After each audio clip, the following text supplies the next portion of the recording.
Harakubra yesandi ibiri zonka empaka z'amashomero ga senior za Jovok Basketball Open zo mu rundo rw'ikuminebiri kubaho timu zitari zimwe na zimwe ezirimwo abatebekanisa ba St Joseph's Vocational School zirya hakutendekwa kw'amani okwetegurira empaka ezo mwaka ogu.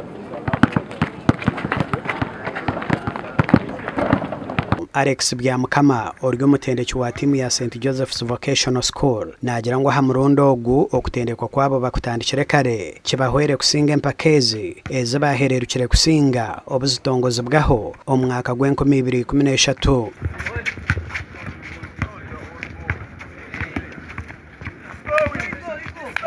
Ntwenda ngu abana nabo baruje yabo kuzana basketball okubaragumize mba kuzana ezempaka nabo bakazana NBL ningashi empaka ezarije akampara nkomuzano gw'abantu abatari kufaho bingi amashomero mingi gakora kufaho konkitwe aho kugira ngo ntumanya uburungi bwa basketball cyari kumanyisa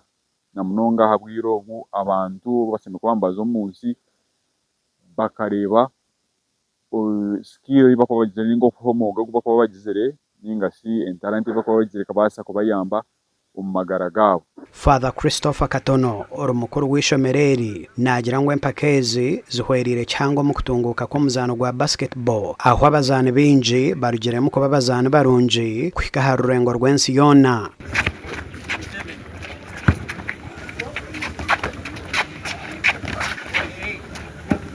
Timu zero kurenga 80 ez'abojo n'abishiki nizo zahamibwe kwija kwetaba mu mpakeze zizoba rumwe ezirabihebero mushanjo byo kwezo kurukwija hari Nyamitanga omurembo Mbarara ndi Edwin Ram ahabwa TV West agacencire.